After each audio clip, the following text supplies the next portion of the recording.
Di agad naunawaan ng mga residente na may malaking pag-ataking gagawin ang Maute Group sa Marawi City. Sa video na kuha sa barangay Marinaot noong unang araw, makikita ang ilang residenteng nakatitig lang sa mga lalaking nakaitim. Ang iba... Pwede bang ikwento mo sa amin yung alaala mo nung araw na lumikas kayo? O kahit na yung araw na naramdaman mong may mangyayari? Yung asawa ko kasi is driver. Opo. Bali, ako naman po is nagsasaing po. Nagsasaing. Then may narinig po kung putok nung oras na yun. Then lumabas po ko. Biglang may narinig akong umiyak, yung anak ko pala. Siya yun, baby pa. Oo.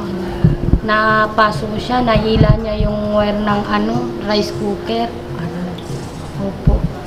Tapos yun, dumating yung asawa ko, anong oras na? Mga 10 PM ata yun eh. Ako po si Amira Ali Meklidasan para sa karapatan, kapayapaan at kultura sa ngalan ng Moro at Katutubo, make it happen sa Senado. Sabi ko sa kanya is, bakit natagalan ka? Alalang-alala ko sa'yo. Sabi niya ganun. Lagi akong pinapara ng mga pasahero. Mas inuna ko kasi sila para makauwi sila sa kanilang bahay. Nung gabing matutulog na sana kami, biglang may dumaan na lalaki. Ang sabi, lumikas na kayo. Dahil tatagal po itong mangyayaring gera dito sa Marawi. Sino yung lalaki niyo? Hindi ko po kilala kasi nakasarado po kasi yung pintuan namin para walang makapasok sa amin. So sumisigaw siya sa labas? Oo, tatagal yung Ano yun? Kapitbahay niyo rin yung lalaki? Hindi ko po alam kung kapitbahay o yung mga ISIS. Hindi namin alam yung gagawin namin eh. Buti na lang yung nirerenta ng asawa ko ng sidecar. Tinawagan kami, sabi niya gano'n na sabay-sabay na tayong lumikas. Sabi niya gano'n. Tapos nung time na yun, pumunta kami dun sa buat-buat ko pa to kasi sobrang magana yung mga niya, yung kamay at paa niya, yung iyak ng iyak. Ang ginawa lang namin sa kanya, yung mga araw na yun, ginagamot na lang namin ng Colgate. Oo, kasi magang-magana talaga yung mga katawan niya. Oo, yung iyak niya. Oo, yung iyak niya. Diba? Kasi masakit yun eh, yung pasok niya.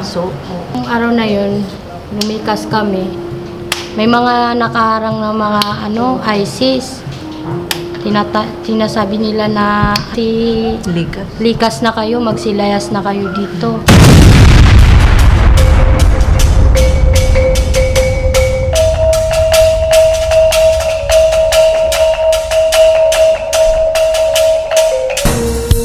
Nadala kami sa Iligan, doon kami umagahan.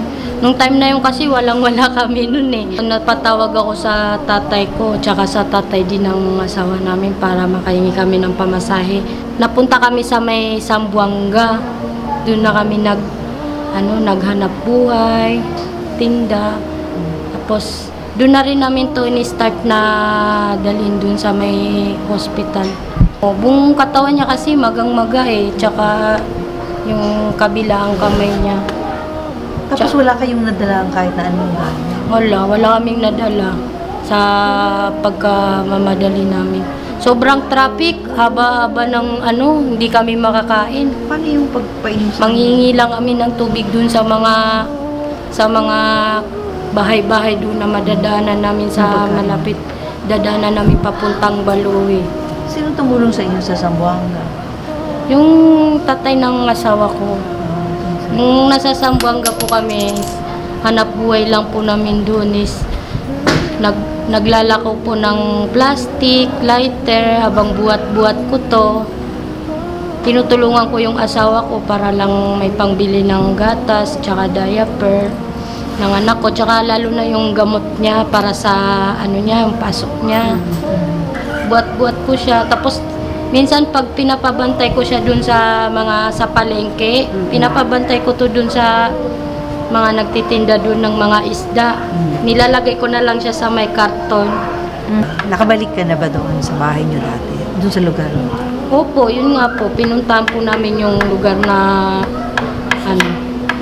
sa lugar na tinitirhan namin sa Ramadaya. Chinek namin yung bahay doon. Grabe, hanggang ngayon hindi pa rin ayos. Kailan kayo bumalik? Nitong January 19. Ito lang? Yun na yan. Wala nang Sa may baba. nakatira doon na yun? Oo. Ito yung tindahan nung yung minarkilahan namin ng sidecar doon. Kung ikaw ba payagang makabalik dyan, babalik ka pa? Hindi na, ayoko na. Ako po si Amira Ali Meklidasan para sa karapatan, kapayapaan at kultura sa ngalan ng Moro at Katutubo. Make it happen sa Senado. Mga bumalik, ano sa palagay mo yung dahilan kung bakit bumalik pa sila? Lugar kasi nila yun eh. Marawi talaga yun. There are some na kahit na na-destroy ang bahay nila, pilit nilang binalikan. Minsan nga, yung isang nakita namin, nag-iisa lang doon sa doon sa community na yun. Tinayo niya yung bahay. Out of pride, maratabat. Ito yung community nila. Kailangan ibalik nila yung community nila, and the only way na maibalik nila yun is for them na bumalik doon sa mga bahay nila and fix their houses. In this community of Marawi residents displaced by the 2017 siege, we catch up with Senaida Janalan. She's sorting out her land title and other documents, hoping to get a permit to rebuild her destroyed home. So we asked her, where will she get the money? Pag-gobyerno daw. Pag-gobyerno? Oo. Wala kaming pera. But the government has to help. Sila kasi ang sumira ng Marawi eh. Mahirap kasing umasa sa gobyerno, lalo na ngayon. Ano ang pwedeng maging aksyon ng mga tao para matulungang maibalik yung komunidad na yun? Noong 2017, produkto ng aming mga humanitarian efforts at saka mga relief doon sa area, nakita namin yung mga bakwit sa evacuation centers doon sa Balui, doon sa Gunsungan at ibang mga areas na they want to press yung kanilang rights, not just as evacuees, pero yung makabalik. So maraming nabuong mga grupo doon sa Lanao, sa evacuation centers mismo, na calling for people's rehabilitation. Ibig sabihin, rehabilitation para sa kanila, yung makakabalik ang mga tao at hindi yung for tourism or for a military camp, kasi yun ang binanggit ni Duterte. Mas uunahin nilang pagtayo ng military camp at saka yung tragedy tourism na tinatawag nila. So nanawagan yung mga grupo na yon, like Tindagranaw, at iba't ibang mga grupo led by the people na nagbakwit din. And several of them even went as far as Malacanang para ihapag yung kagustuhan nilang makabalik at kagustuhan nilang magkaroon ng maayos na pamumuhay uli. Ibukas ang Marawi City like ang ground zero, at huwag siya ibukas lang sa mga investors or magtutourism doon sa lugar na yon. And yun ang nalungkot yung mga kababayan natin dahil natapos na lang ang administrasyon ni Duterte ay hindi pinakinggan yung kanilang hinaing, at karamihan pa rin sa kanila ay namumroblema sa mga temporary shelters sa ngayon. So yan yung isang adhikain kung bakit ang grupo namin sa Makabayan at sa grupo namin sa Suara Bangsamoro at saka sa Sandugo ay dinadalat ang boses ng mga kapatid natin, lalo na ang Tindagranaw, na doon sa magkaroon ng people's rehabilitation, hindi lang kompensasyon, kung hindi hustisya, dapat may managot for the destruction of Marawi. Dapat may managot doon sa nangyaring pagpapalaya sa kanila, pagpatay ng ibang mga kababayan nila. Yung So, maraming pagdeklara Oo. ng martial law sa Mindanao ay maraming naapektuhan ng mga kababayan natin, hindi lang Maranao, kahit yung buong Mindanao na kasi. So dapat may managot doon.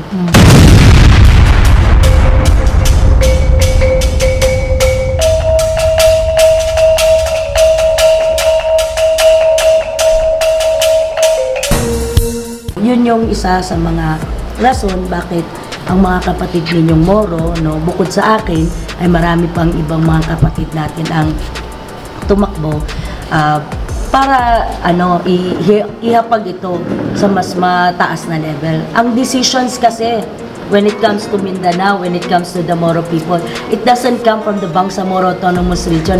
It comes from the national government. It's a national policy, national security policy. And the only way na naririnig tayo, no, for this war to stop ay for the people in Congress and in Senate to stop giving too much power to the President. So yung martial law in Mindanao, nanggaling yan sa Kongreso, nanggaling yan sa Senado. Yung security policy na ginagawa nilang anti-terror policy daw doon sa aming lugar, it comes from them. Yung budget, no, ng mas malaking budget para sa military, no, at bumili ng mga armaments abroad, it comes from the Congress and Senate. At lalo na yung mga sinasay na nilang agreement with the US and other countries for a military aid and military agreement. It comes from this from Congress and Senate. And that's the reason why gusto namin magkaroon ng boses doon. Boses to stop, no, itong ginagawang gera sa in the name, no, or na undermine, no, yung nangyayaring karapatan ng mga kababayan ninyong Bangsamoro at na undermine din yung peace negotiation na nangyayari ngayon sa aming probinsya na sana doon nadadaan yung ganitong mga klaseng problema. Sana. Inshallah. Sana. Ang tawag namin dyan, ang panawagan namin dyan ay inshallah. Inshallah. Okay, Maraming salamat Maraming sa pagbahagi sa akin ng iyong kwento. Sa'yo, salamat. At sana magkaroon ka nga ng malakas na boses sa ginagawa mo. Kung saan ka mapapadpad. Actually, inshallah. kahit saan, inshallah. Opo. Maraming salamat. Ang dami kong salamat. natutunan. Hindi lang para sa aking papel, sa indie film na gagawin ko, kundi pati sa ipinaglalaban ninyo at sa inyong mga karanasan. Hindi ko maubos maisip kung gaano kasakit para sa isang ina ang yung nung kinakwento mo na dala-dala mo yung baby mo, parang na-imagine ko na sobrang sakit nun para sa'yo, na halos wala kang maipakain sa kanya at kinailangan mo siyang iwan sa mga taong hindi mo naman kapamilya, sa mga nagtitinda lang para makahanap ka ng pagkain para sa kanya. Kaya sana, inshallah, patubayan ka rin ng Diyos at ang iyong pamilya. Maraming salamat. Ako po si Amira Ali Meklidasan para sa karapatan, kapayapaan at kultura sa ngalan ng Moro at Katutubo. Make it happen sa Senado. Ay, meron pa pala akong isang tanong. Ayo. Pag yung character ko, yung nanay, na babalik, halimbawa sa Marawi, ano ba dapat ang itsura ko? Kasi iba't iba yung pag-itsura ninyo. Ganito ba dapat covered? Na-covered? Hindi or naman. pwedeng parang okay lang nakalabas ang buhok o katulad mong, o pwede na ba to? Oo. Siguro dahil sa Islamic City of Marawi yon, no, may mga kailangan lang na decorum, no, sa kanila. So mas medyo kailangan nakatakip yung katawan at hindi nakikita yung buhok. Pero ang mukha? Pwede naman. Oo. So may nagdala nga pala ako para try natin. So ito, itong suot ko dito, pwede na to? Oo, pwede na yan dito sa Maynila o kaya Okay. dito sa Pero kung babalik ako doon? Kung babalik ka, usually, pito na kasi ang pinakamadali. Oo. No? Yung tinatawag nilang parang mukna. So, Okay. isang gamitan na lang ito. Papasok mo Tanggalin lang. ko to? Okay lang na hindi. Oh, papasok mo lang yung mukha mo. Yun. So, takip na ang lahat. No? Oo. Ang tawag dito? Ito, mukna. Ang, Mukna. Oo. So, nabibili ito dito? Oo, marami dyan sa palengke. Na. Oo. So ito, takip na lahat kahit yung hanggat saan, no? Pwede ka na magtago. Oo, hanggat dito. So, yan ang pinakamabilis na ano. Pwede rin naman katulad yung sa amin, no? Hindi naman siya kailangan na gamitin mo kasi pwede namang pantalon at saka na pumunta doon. Pero ito, pinagmamalaki lang kasi namin ang aming malong, no?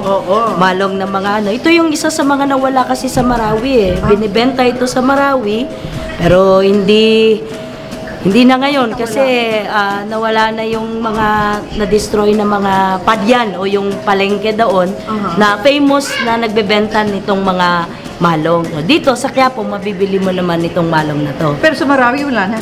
Sa Marawi, nagtatribe na sila uli na bumalik, no? Pero mas dito na siya naging Dito na yung bagsakan. Doon sa loob ng yung mga palengke, no? So mas dito na rin binibenta ng iba. Oo, binibenta ng iba para ma-remember din yung Marawi. For its craft, for its malong, for its landap, no, landap, no. So yun yung ibang mga binibenta. So, yung sa amin kasi, mga gumagamit na lang dyan, mga lola, at saka for special occasions, pag may mga kasal, may mga binyag, ganon. So, ganon namin siya ginagamit. Pero, for everyday, hindi na. So, ito yung, ng malong. Meron akong dating nabili na parang napakahaba. Sabi nila, kasi daw, pag matutulog ka, diretso mo. Tinatawag na double down. Double yung tawag. Ayun, diretso mo ng blanket, no?